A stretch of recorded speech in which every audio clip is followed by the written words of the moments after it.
So look, depending on where you are located around the world, it's either good morning, good afternoon or good evening. I'm actually in Queensland, Australia, and it's about 9:30 in the morning. I'm Associate Professor Julie Fleming and I work for Central Queensland University, and I'm here today representing ODLAA, of which I'm on the executive. So thank you for attending this presentation as friends and members of ODLAA, where our role is to support, discuss, debate and investigate all things distance and open learning. On behalf of ODLAA and our Journal of Distance Education, today's webinar is presented by John Baggerly from Athabasca University in Canada. John is today reflecting on educational distancing, and if you were interested in reading his article, then you can find it in the Distance Education volume 41, number 4. Feel free to introduce yourself in the chat. We'd love to know where you are in the world and what time it is there. We'll keep the microphones off for now, but we'll open them up for discussion at the end of the presentation, and I hope that's okay with you. Feel free though to use the chat and put down any questions, and we might be able to respond to these and get them answered along the way. So without further ado, I'll welcome and hand over to John for your presentation. Thanks, John. Thank you very much, Professor Julie. I've just explained about that title, Educational Distancing. It wasn't actually intended to be taken seriously. I'll explain later on in this presentation why I called it Educational Distancing, but it was meant to be an ironic reference to social distancing, of course. And yet I see now that several authors are using the term. I don't know if they copied me or just thought it up for themselves as a damn good phrase for the moment. When I wrote the article, thank you very much also for attending this session, and to Jay for organizing it with Julie. And we're all experts on this topic, of course, which relates distance education to the virus. Excuse me. And so at any stage, please interrupt me to make points, contradictions, ask questions. I wrote the article in the summer of 2020, and it made some pessimistic predictions, of course, about the effects that school and university closures would have on the distance education field. Slide 2, please. Oh, am I doing them now? Yes, I think I am, aren't I?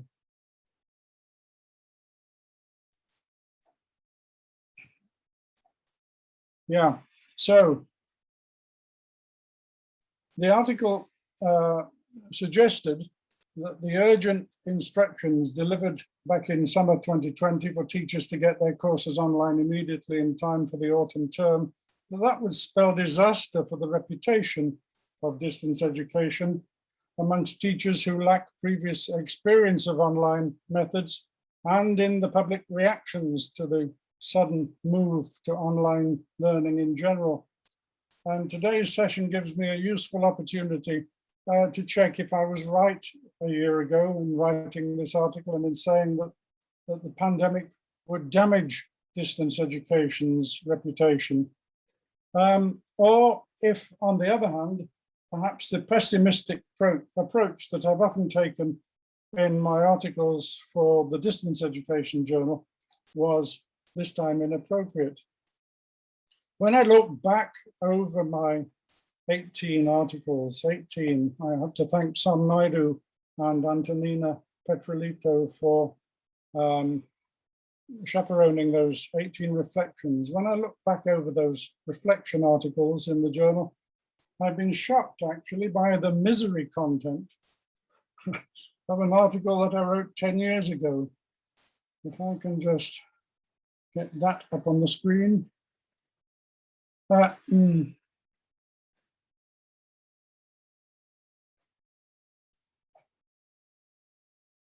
these numbers have changed. I'm not going to bother be successful with this.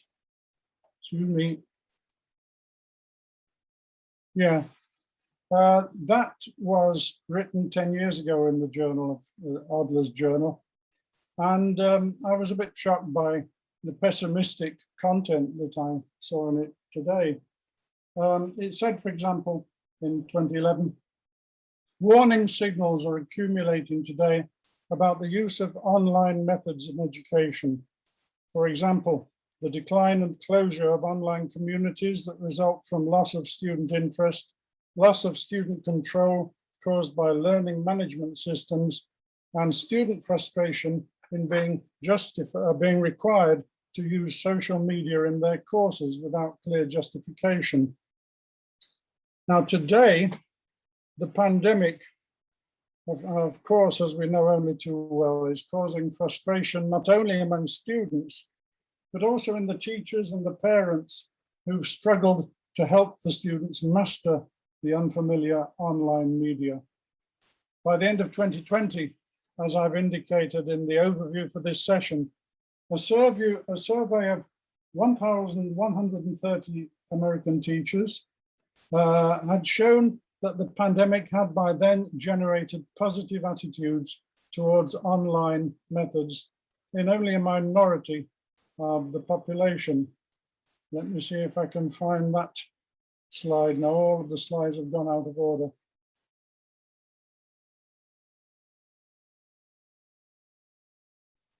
Yeah. The survey in question was by Bayview Analytics, which was formerly the well-known Babson Survey Research Group. And the results showed that a substantial proportion of teachers had made some change, although they were still only in the minority of the teachers sampled, 47% of them. And that for 96% of the teachers sampled, the only substantial change they'd made in their teaching methods involved the addition of email to their repertoire, with fewer than half of them also adding text messaging and the phone. 39% were now using the phone as ways of contacting the students, which they never had done before. But even though that, of course, sounds exactly like the simple methods used by the majority of full-time distance education teachers 25 years ago when I joined the field. Since then, of course, the teaching skills in distance education institutions, such as the one I used to teach at Athabasca University in Alberta, those skills have greatly advanced with the use of well-designed and selected learning management systems with good levels of student feedback and participation, increasingly effective teacher-student interaction, and of course with practice. None of those qualities do we tend to see in the so-called emergency remote learning offerings of today. In the last decade, unfortunately, the high priority of teacher-student interaction has taken a hit with the commercial adoption of MOOCs, something I've grumbled about in the journal Distance Education in 2 articles. One was called MOOC Rampant, I remember, and received more citations than any other article I've ever written over 35 years. In the pandemic era, we see little evidence that the involvement of teachers in the so-called emergency remote learning is now seen as a higher priority than it used to be. But to the credit of distance education practitioners, numerous writers are currently rising to the challenge of providing guidance for today. Let me see if I can find it. This was all supposed to have been automatic, and later on I will ramble about Zoom's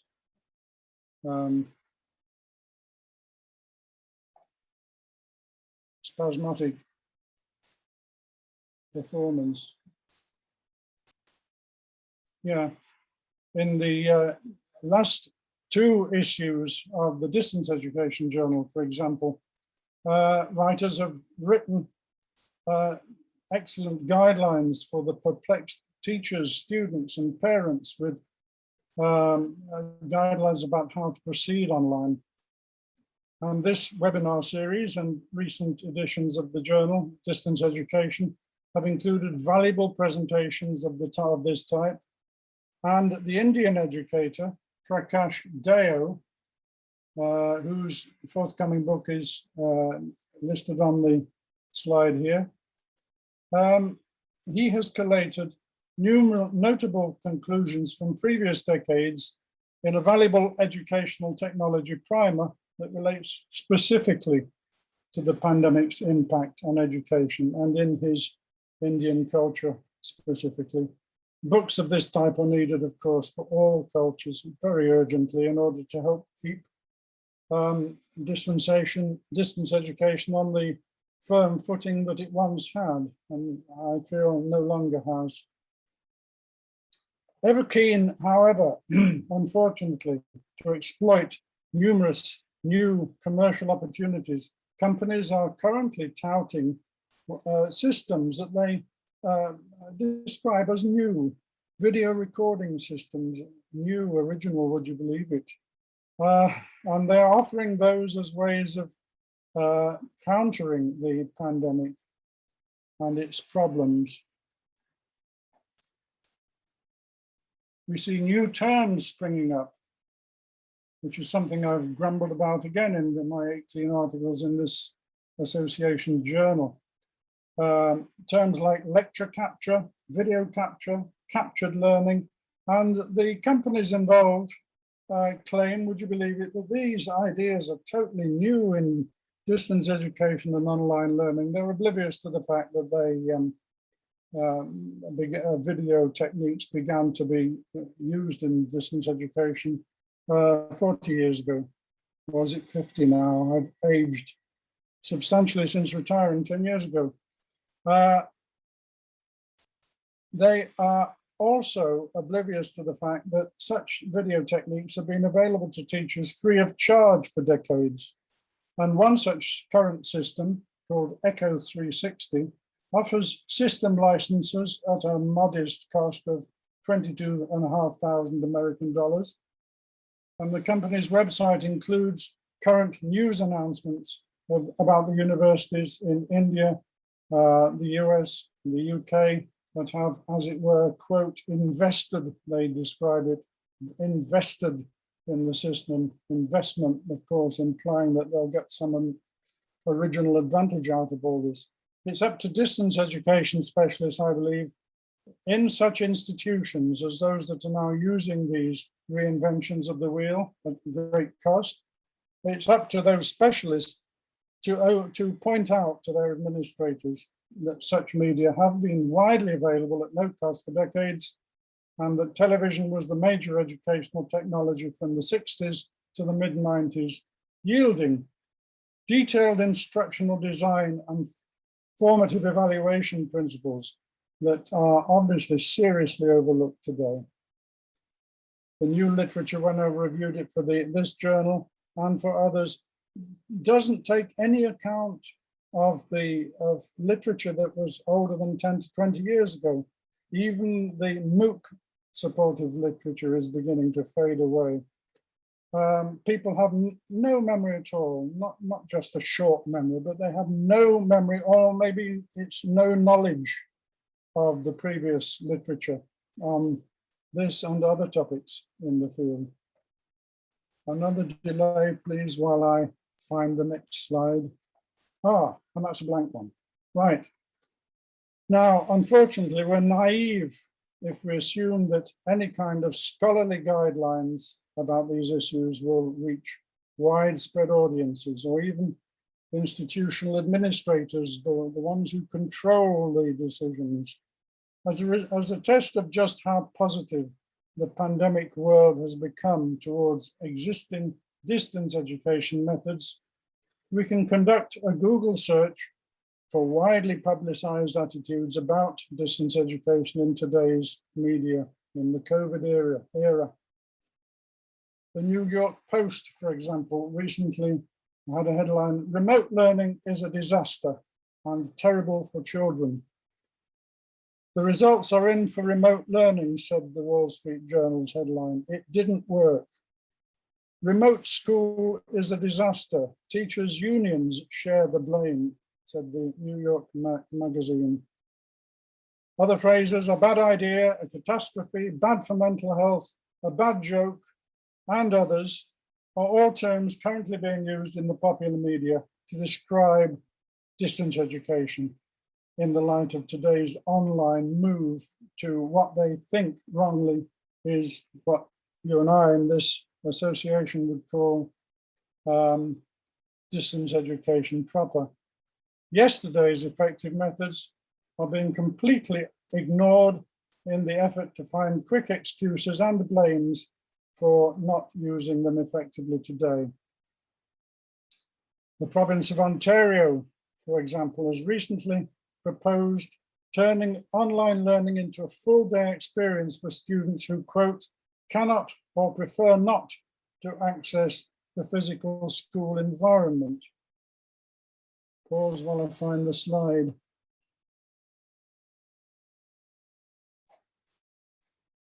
Right, that was a statement made in March of this year. And there's an article about it. If you go to the CBC TV website. I'll just repeat that.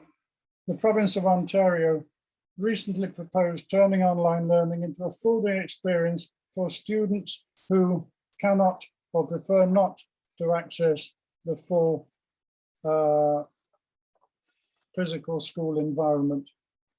The politicians in Toronto, Ontario, and the administrators in their universities apparently regard online learning as requiring less teacher involvement than more, and financial cuts are being imposed upon the institutions in this new online era, which at the University of Toronto alone has caused 600 teaching jobs to be laid off. The situation is in the University of Toronto has been described by the teachers' unions as, quote, astonishing, absolutely counterproductive. Of course, at the time when distance education skills are required more than they ever were, online especially, the provision for having teachers dispense those skills is being eroded.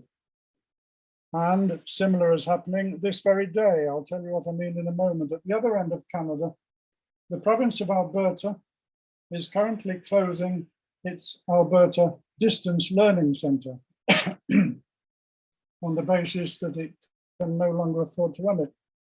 The ADLC has been in operation for nearly 100 years.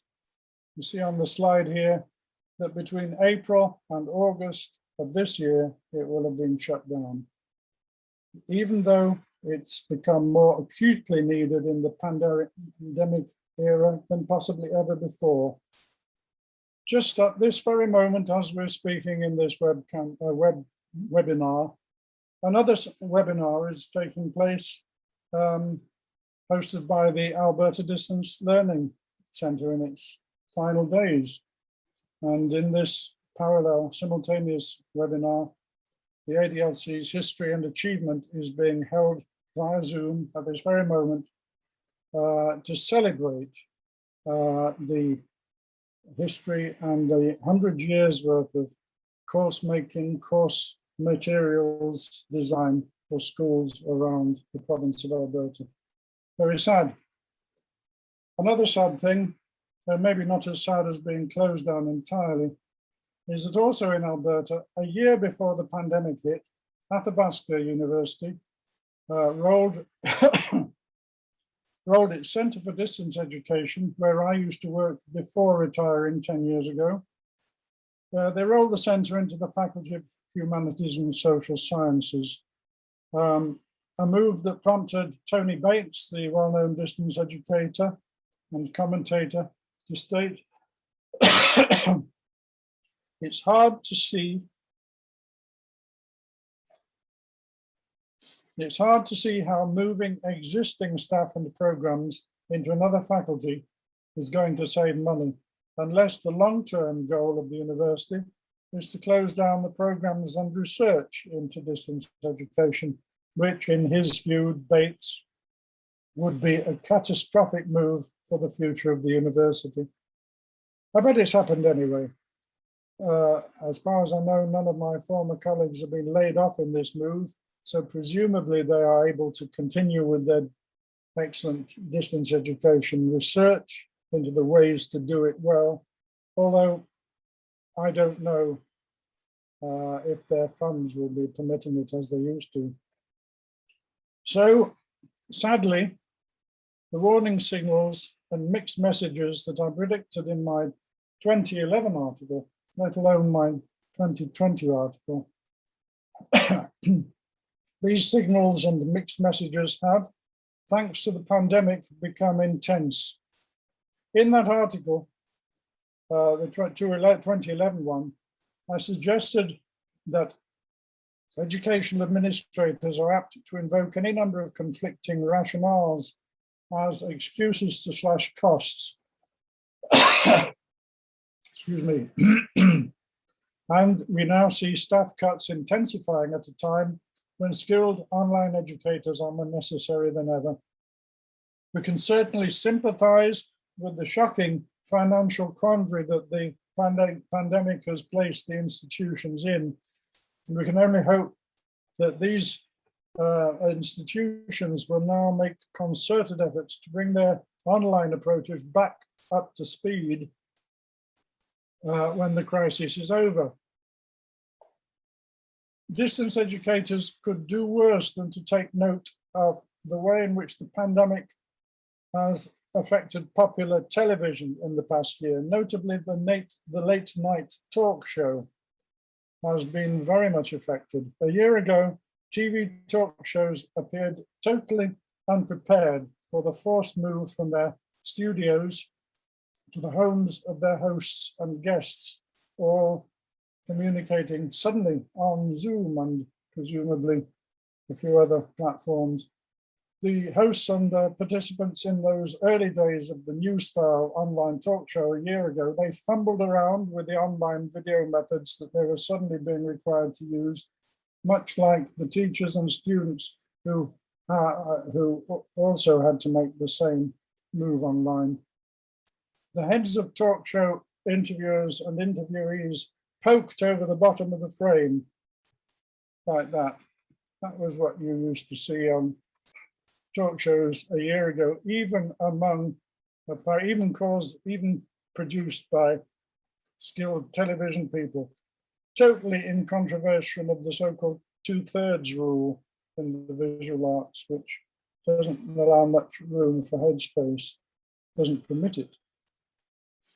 Late night interviews also were beginning with mute buttons still activated in the evident absence of pre-on-air checks. With the same clumsiness as I've been using the slides in this presentation. Although, as I would explain to anybody who wanted to be bothered to hear it, that's a Zoom problem rather than one of myself or the hosts in Melbourne, I think you are, aren't you, Joan, Julie?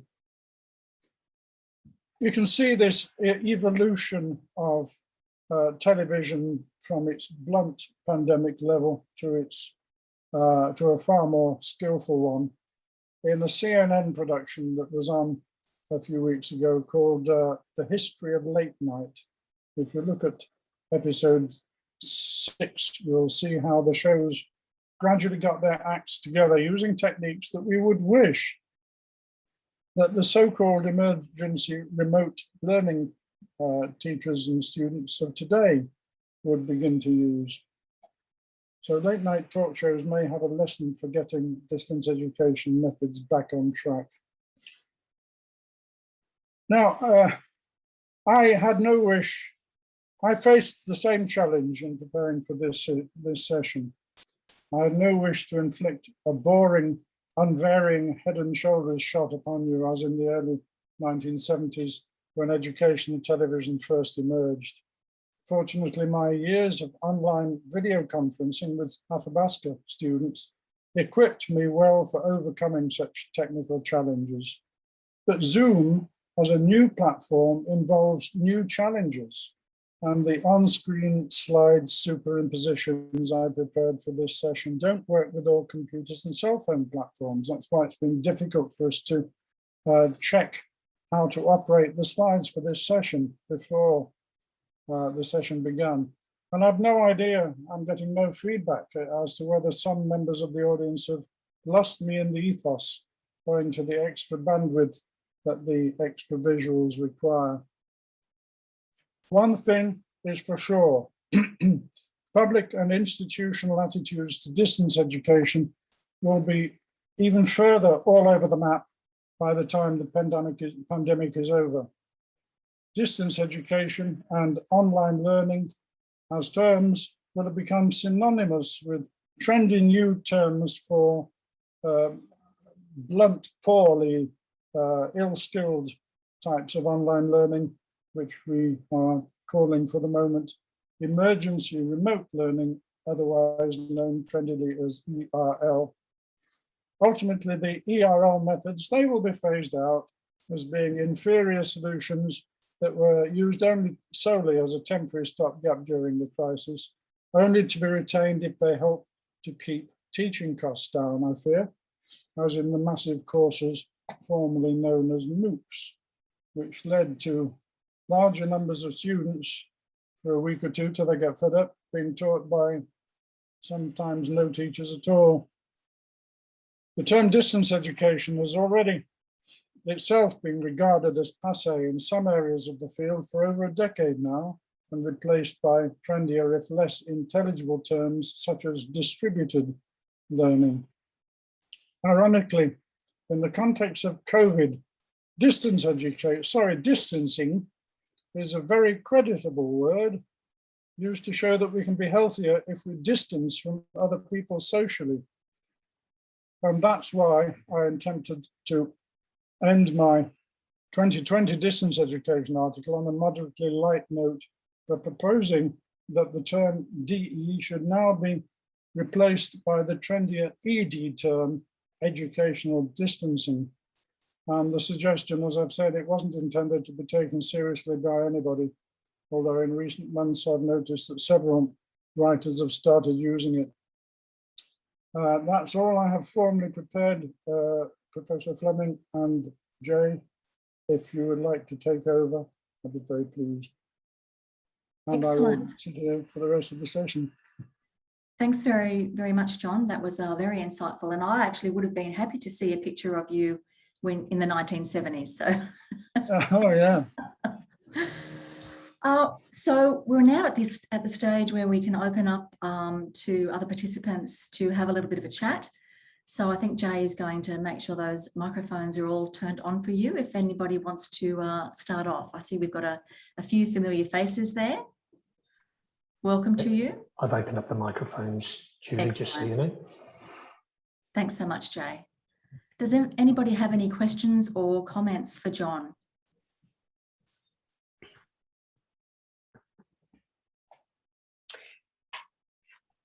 This is Sarah Stein. Thanks, Sarah. I don't know what you can see. I can see my picture. We can see my chicken. I can't see any other participants. I can see my chicken. I can hear you, Sarah. Oh, good. I'm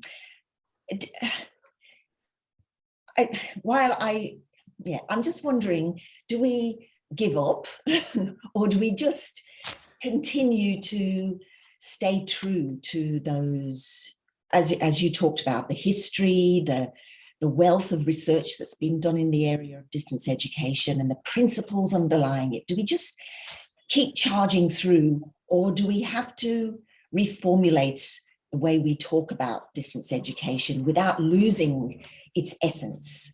I mean, what do we do? I know you've suggested, you know, even glibly changing the term to educational distancing or ED or something, but is that giving in? Yeah, it's just a query. Well, it's a very good one, and it's one that's troubled me in the writing of a number of the articles that I put in the Distance Education Journal. I've begun to feel like a stuck record, saying over and over again, we have to stay true to what we know to be good distance education. We have to continue reminding people what that literature that they've never read today includes, I mentioned instructional design, I mentioned formative evaluation. Are we to let all that go to waste? I don't think we should at all. And I really empathize with your question about, do we stay true or do we have to, you didn't actually say knuckle under, but in a sense, that's what it would involve if we don't stay true to that long-lasting literature. The distance education journal has been running for 40 years, and Professor Naidu has been its editor for over 20 years, steering it along excellent tracks. In one of those reflections articles, I and other writers charted how this association journal has covered issues like evaluation, which were not politically friendly in other fields, which other academic fields have ignored. So to repeat your question, do we stay true to what we know, or do we carry on trying to make the point that you mustn't ignore all that previous literature? I tried to phrase that differently in this update presentation that I just gave by saying it's up to us to keep informing the administrators in our universities that that they are not gaining anything by making online learning even compulsory full-time while laying off teachers. If they fail to listen to us, we should expose that. And those articles I quoted from that are happening in various Canadian universities, those are right up to date, happening right now, including that celebration with nostalgic webinar that I've mentioned has been happening today, the afternoon it is here in Alberta. And they've been celebrating their 100 years prior to closure this very day. So all this is very, very timely and ought to receive a timely protest, I feel, from academic scholars and other types of writer. The hostile writers in the popular media are not shy to talk about what a disaster distance education is, and that's not fair, really. So we ought to up the ante on them. Thank you very much for that thought-provoking question, Sarah. Thank you, John. That was very helpful. Sarah, that was a great question, and I know from my perspective in my institution, academic voice is being less and less heard. Yeah, we're at the front line, and it seems our administrators are making all the technological decisions. So yeah, it is probably time to protest. Does anybody else want to ask John a question or make a comment? Please. Julie, hey John, how are you, buddy? You're looking great. You're looking great there. Thank you very much for coming to the party on this one. I've certainly enjoyed your reflections over many, many years. I'm kind of, I was thinking about Sarah's question, and I think one of the things that I don't have a question, I'm just making a comment and adding some thoughts to the conversation. One of the things that I think is important for an organization, a professional organization, and a publication, a peer-reviewed publication such as the journal, is to be critical, take a critical stance, you know, about the conversations that are going on in its scope, in its area, and I think that it's imperative for an organization like the Open and Distant Learning Association Australia and the journal to not only be a guardian, but also a place of critical conversation and critical reflection on the field. Now, I'm not certainly suggesting that we don't evolve. I think everyone needs to evolve, no matter what field you are in. But I think more importantly, we need to be critical about the conversations that are going on. One of the problems with education in particular, as opposed to say some other areas of expertise, is that it brings together a group of people from a variety of perspectives, even people who may not have any formal training in education, in the discipline of education, will have a role to play, something to say. I was only reading something from MIT recently, or was it yesterday? Mostly the conversations being led by people who have a track record in electrical engineering, and suddenly they are writing books on learning sciences or the sciences of learning. And I'm thinking, nobody's stopping them from writing that, but I think we who claim to have expertise in the fielding need to be critical about these kinds of things. So, I'm very critical of terms such as the ones that you've mentioned, John, emergency remote learning and emergency teaching and those kinds of things. And I'm thinking, here are a bunch of people who have come from nowhere and suddenly invented terms without looking at what has gone on around or before it. So you can't stop that sort of thing, and that's fine, that will happen everywhere. But going to what Sarah was talking about, it is important then is, what is more important then is, what is our role?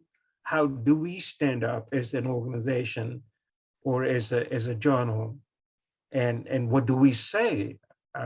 You can't stop people from doing what they do or saying what they say. But what is the path do we hold, and what is the position we take is important, and that's all you can do. And I think one of the things that the journal has tried to do is to invite the sorts of critical reflections that you have been writing, John, because that sets and provides a link to what has gone on before and what has gone on around, and contextualizing. And those who are interested in studying it are benefiting from it. And you can see from, you and I know from citations that, in fact, people read the editorials that I write and the reflections that you write, more so than the articles that are published. One of the things, one last point, I've just been writing an editorial for the current issue of the journal over the weeks. And one of the questions that I'm asking about COVID-19 is, what have we learned from COVID-19? And people have been running webinars on what have we learned from COVID-19. And I think there is one very hard truth, and that is that we really haven't learned much. The only thing that we have learned is how unprepared and ill-equipped our education systems have been. The question is, how, if you were a CEO or a VC or a president of a university, you'd say, how can my business be affected so seriously, so badly by COVID-19? Why has my business been affected so badly? Any business owner needs to ask that question. How has university operations been compromised so badly by, and so harshly by COVID-19? That's a question that I am asking in my editorial. I'm saying, it's inexcusable. When, as John, you have been saying all along, when we knew how to use technology and educational strategies to provide education in a variety of ways. So what went wrong?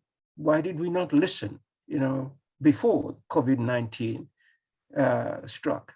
I'm sorry, I've got a whole bunch of ideas there, but I thought I'd better put that out and see if there's any reactions to that. I think the key answer to your question of why don't we listen is related to the earlier thing you said, Sam, about the administrators tend not to have any knowledge of whatsoever background in online methods. It comes to mind at random without pointing to any particular administrators. There may be professors of biblical studies or culinary arts or anything other than education, let alone educational technology. Even the people in the distance education institutions are not hired usually to be educational technology sensitive or interested. They're hired to be experts in French or English literature or whatever they're teaching, but not online methods. So that's one way that the field has gone wrong, but could it have ever gone right given administrators such as we tend to have? And in one article I wrote for the journal, you'll remember, Sam, I went into in scathing terms about the so-called Global Learning Council that had opened at that time. Yeah. And it had, I think, a board of something like 12 directors, at least 3 of whom were the CEOs of the MOOC providers, edX, for example, and all the others were. One was a Nobel laureate, but it was in something like plastics. So what basis did they have for saying that there is no online research which shows how to do online education? And that was just so insulting to this field that we're in, because that research has gone on for 20 years and all the previous research in the other media, television, radio, also applies and should always still be applied to the media we're using today. So if we're ever to get the field back on its feet, perhaps there's no prospect for changing the minds of administrators who, after all, have got a shocking task in order to survive, for their institutions to survive financially. But there should be facilities. They should put in place facilities to train the teachers to do it right. That's at the very least they can do to make online learning work, where they're phasing out even, laying off lecturers. Yeah, I mean, and that is a typical problem. In having served as a pro vice chancellor for a little while, you know, I've had the same sorts of observations that if you look at senior managers, and I'm not taking a swipe at them. They're certainly very accomplished people. They wouldn't be where they are if they were not accomplished in so many different ways. But I totally accept your point that a lot of the senior managers of educational institutions, particularly higher education institutions, lack, you know, any substantive qualifications in the field, and the broad field, in the discipline of education, let alone educational technology or distance education. And if you look around, you know, those universities have done well in relation to COVID-19, although they're few and far between, are probably led by people who, in organizations which were already on a path to open flexible learning. I mean, the University of the South Pacific, where I was a good example, because you know, as soon as COVID-19 struck, we were all good to go, because 80% of our courses were already online, you know, or in blended modes. So that is an important point. I think, you know, there's an opportunity now, you know, for leadership to reimagine. And I was only reading recently that UNESCO has commissioned a team, unfortunately, again, led by a bunch of politicians or government bureaucrats to reimagine the future of education post-COVID, you know, in the wake of COVID. And I'll be watching, and I'm sure everybody will be watching that, you know, closely.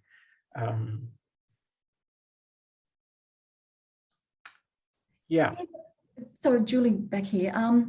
I think what this conversation for me really highlights is the importance of associations such as ours, ODLAA, as well as the Distance Education Journal, because that's where all the information can be found, and we just need to keep writing about it and researching about it and talking about it. So thanks for those comments, Som, and your response, John. We still do have some time for further questions or comments if anybody would like to share or ask a question. Just to reiterate that point, I think, Julia, and the point that both Jay and Sarah have raised is the role of organizations like ODLAA and like the journal is crucial and critical at this time, because we need to be shouting even louder than we were before to say, hey, wait a minute, you don't need to talk about, there is no need to reinvent the wheel. There is no need to reinvent another term called emergency remote learning or whatever it is. When there is, terminology and frameworks and knowledge about how to do this. And that's our job, because that's what we do. I mean, one of the questions that I've often answered is, do physicists, or chemists, or biologists or historians encounter the same sorts of issues? I wonder, I mean, do we contest the fact that black holes don't exist, for example, or we don't know anything about it? But yet I've seen people having very, contrary views about education, and everybody seems to have a view about education. Is this field any different from conversations in other fields? And this is the thought that I've had, and I've often wondered. I wonder some about the terms, the reference you make to terms, because, internally, I've made reference to that term emergency remote teaching, because I don't want that associated with good models of distance education.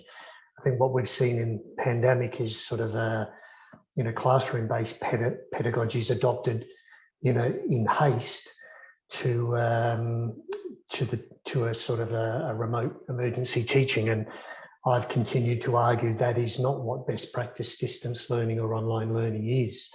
And so I've made those distinctions around terminology internally, because I don't want, I think what I'm hearing in across the sector is that people now think they're doing this and doing it particularly well, and I'd probably dispute that to a fair degree. Yeah. Mm-hmm. I think that's great, and we should all be doing that within the context, and I've done that myself as well. But I think Julie is right that the association and the journal has a much larger footprint, because the journal, of course, is read by too many people in too many countries around the world. So we need to put these kinds of messages out, and we need people like you, John, to write these sorts of things, so that we can say to the world that we can say it more loudly and more broadly. That there is no need to freak out. There's no need to panic. We know how to do this. We can do this, and here is where you can go. And I keep reminding people every editorial I write. Every time I refer to articles, so this is the knowledge that you need. Even in the current issue of the journal, the 6 articles that are going out, there's so much good advice and good lessons that we need to take. That is the science of learning, and learning at a distance, or learning with the use of technology. So the challenge is right in front of us, and we need to take up the challenge and be louder, even be more vocal about that, and use the platforms that we've got to say so, apart from doing what we are doing, as Jay was saying. Sarah, I noticed your hand was up, so over to you. I really actually was just going to affirm those sentiments from Som and Jay. The more you shout, the more the ears will be blocked, and people won't be ready to listen, and they'll be ready to deny and say, go away, that we know better. So the being a political person, I guess, knowing your context, knowing the words to use, knowing when to say something, to drop the seed, to make yourself available for a certain committee meeting discussion that's going to happen, so that you might not make big headway, but just being able to say something, knowing the way an institution works, and knowing the people with the responsibility and authority to make some big change, somehow in an appropriate way, get their ear, use every technique you can. And because you can't force something. If you keep telling them and telling them and telling them, they won't listen. This sounds terrible, doesn't it? But having a journal like Distance Education and hearing from people such as yourself, John, and many other scholars in the area, just to give you that grounding in that, and to keep you grounded, to keep you in touch with the research, with the movements, with the principles underpinning distance education. I think that's important, because then in your own situation, you make use of that as a basis for trying to get some change and some different kinds of thinking going on. Well, you've inspired me with another thought, Sarah. It's like you did at the beginning of this question answer session. I've mentioned that in over 18 articles I've written in the journal, I've become increasingly doubtful that I could say things in a different way. And so that's the big challenge, and you've raised it, that we can talk until we're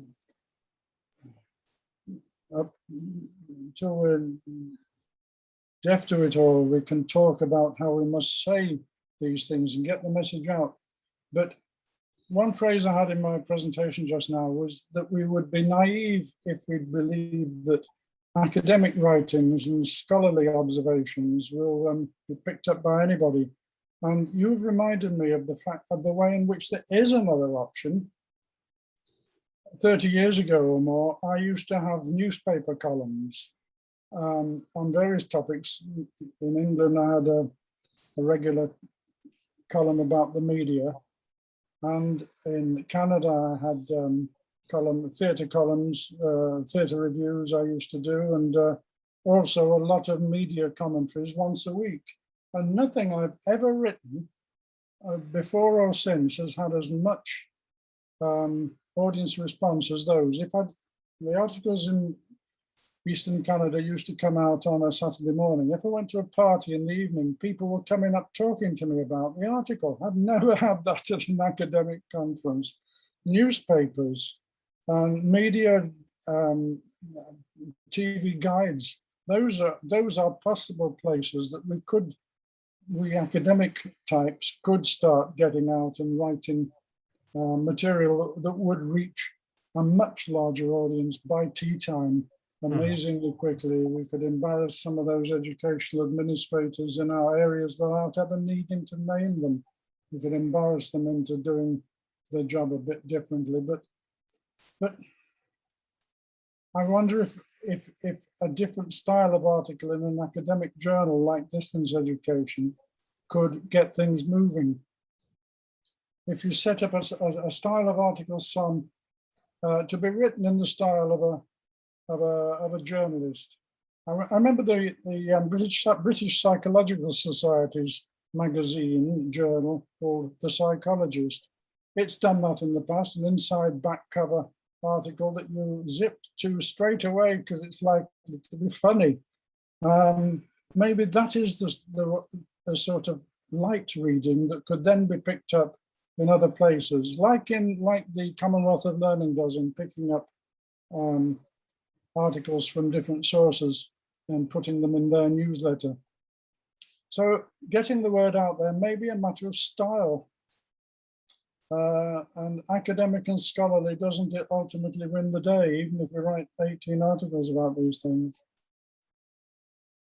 Oh, yeah. Thanks, John, for your presentation. I quite enjoyed what you had to say. I can say that from where I work, there's a lot that you've said today that resonates with that content. My contribution to this debate will be what you've called educational distancing. And the point I want to make is that in the third world, especially so in developing places, developing countries like Africa, we had people faced with the first question of technology. How do they use technology to teach? But then the bigger problem that has also reared its ugly head is assessment and being able to assess the students that have had this education by distance. And that at the moment is the biggest challenge, because people were not prepared for the question of disseminating education through remote learning. Now they have to assess students, and then unfortunately with such countries, the education system is such that you have to do well to proceed, and therefore the question of equity and who has what access all becomes very, very complicated and still worth a lot of discussion. So I was going to say then that educational distancing needs to be taken even to that other level of assessment, and there are so many people who are not prepared for that. Thank you. Yes. Thanks, Mutawata. Look, we are very close to time, and I know that we could continue this conversation for another hour or so because it's very important, but I know other people have meetings to get to. So can I just once again thank our presenter, John, for a very insightful presentation, and also thanks to members and friends of ODLAA for participating today. This webinar has been recorded and is available, well, as soon as it's uploaded onto the ODLAA site. And just a reminder, please look out for forthcoming ODLAA webinars, which are also advertised on the ODLAA site. So thanks very much, and good morning, good afternoon, or good evening to you. Thanks again, everybody. Thank you. Thanks, Julie. Bye-bye. Bye. Bye.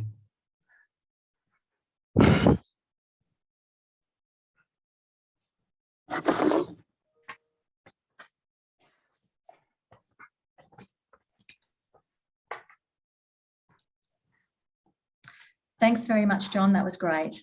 Oh, thank you very much for your help. No problem. So I could only ever see your face, so I don't know how many other faces there were. About half a dozen people, was it? Yeah, I think I could see at least 9. We tend to get more people come back and review the webinar after it's been uploaded. We're finding it, we're trying to use different times to get in different time zones, but we haven't found that niche time yet. So no. Yeah. But this was a good one for me. It was 4:30 in the afternoon here. Oh, that's a very good time then. Yeah, absolutely. Okay, we can go have a wine now. The only problem I've had today is that yesterday I had my second vaccination. Yep. And it's given me after effects, which I was suffering during the session, but not too badly, I hope. So thanks for the invitation. No problem. Thanks. Very, very nice to see you. Nice to see you again. Bye-bye.